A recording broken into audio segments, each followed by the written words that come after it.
Credit Suisse. It's a top 30 global bank, and it's considered to be a systemically important bank. Translation, that is a bank that is too big to fail, and it's failing again. It feels like Credit Suisse is on the verge of collapse like every 6 months or something like that, but this time it feels a little bit more real. This time feels like shit is truly hitting the fan as we're seeing banking crises spread around the world. The stock for Credit Suisse is down 98% from its all-time high. It's fallen about 30% just this week. And while the Saudis have said, we don't want anything to do with this crap, we're not bailing it out. They're one of the major shareholders, by the way. It seems that the Swiss central bank is ready to bail Credit Suisse out, stating in a press release that if necessary, they will provide them with the liquidity, aka bail them out. In fact, the Swiss central bank just announced a 50 billion franc, about $50 billion bag of money for Credit Suisse to use. Crazy. Now, to put the seriousness of the Credit Suisse situation into perspective for you and why it had to be bailed out, why it's too damn big to fail, Signature Bank, which went down the US the other day, that had about $110 billion in assets. Silicon Valley Bank had about $180 billion in assets,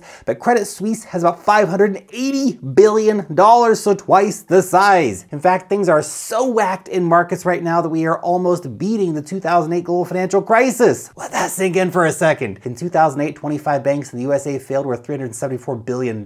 So far in 2023, 2 banks failed worth $320 billion. That's some crazy perspective. The size of these failures are that we're talking about. Of course, Credit Suisse is bigger than all that stuff. Good thing Credit Suisse is getting bailed out though, so that'll calm markets down. But man, this is all starting to feel a little bit too much like 2008. All these too big to fail banks. It's an insane thing, man. The system is well and truly broken. This is why we Bitcoin. And of all the banking chaos, it's led to the market to actually dramatically reassess what they are expecting from the American Federal Reserve next week. In fact, the base case that the market is betting on right now is that next week the Federal Reserve is not going to raise interest rates. Rate hikes could be done with. And what is more shocking is that the market is expecting a 1% to 1.25% cut in interest rates by the end of the year. This means the Fed is getting ready to pivot. Pump it all to Valhalla. Assuming, of course, the market is right in their assessment on this whole situation. We need to wait, of course, until next week to find out what the Federal Reserve is actually going to do when they have their meeting. I think that's going to be just like a big moment for the markets. But with banks in meltdown, money printing starting again via the Bank Term Fund program, and inflation falling, things are looking very interesting. By the way, inflation fell again from 6.4% down to 6%. The Fed is going to have to make some big calls here. More rate hikes could kill more banks. At this point, they are breaking things. They succeeded in breaking things. That means we are, of course, getting more money printing. Monopoly was right all along. They tried to warn us. They just make money. In fact, JP Morgan said that the Fed could inject up to $2 trillion of liquidity into the banking sector, just in the USA, of course.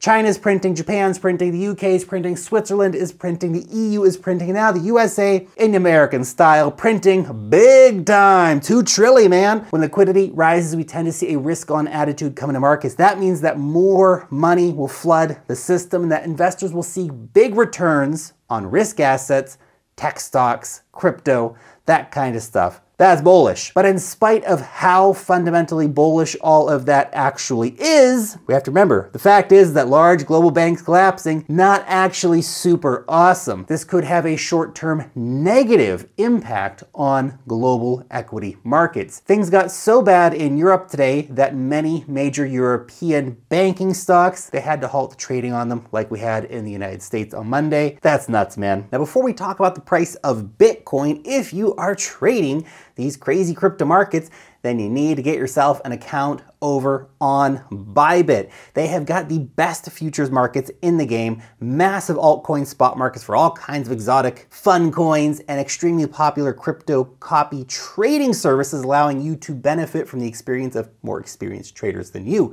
Join over 10 million traders and be eligible for up to $30,000 in bonuses by starting your account with the first link in the description. Now, the first thing I want to mention about Bitcoin here is actually a really exciting piece of news, and that's that Fidelity, the third biggest asset manager in the world, they just went live with their commission-free Bitcoin trading for their 37 million customers today. Global banking system in free fall, banks collapsing, Fidelity, boom, near perfect timing, opening up the floodgates for 37 million people to get on the Bitcoin life raft. Remember, there is literally not enough Bitcoin, if we account for, of course, the lost coins, for each customer at Fidelity to have even half of a Bitcoin. And those customers, of course, they're not the only people trying to get Bitcoin. There's you, me, there's BlackRock and all their clients, everyone else, all these different funds. Everyone's trying to get their piece of the pie. And there's only 2.1 million coins on exchange right now, even for sale. 37 million people, 2.1 million coins to buy. Bitcoin halving is only a year away. TikTok, man, it's gonna come soon.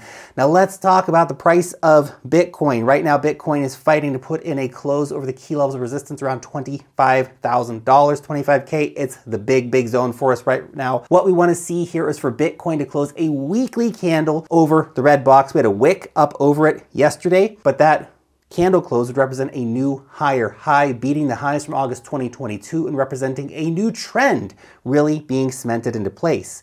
Now, I want to talk as well about the moving averages here on the weekly charts. We have 3 days left in this week, but so far the weekly candle is actually rejected at the 200-week simple moving average. Now, where does that moving average sit?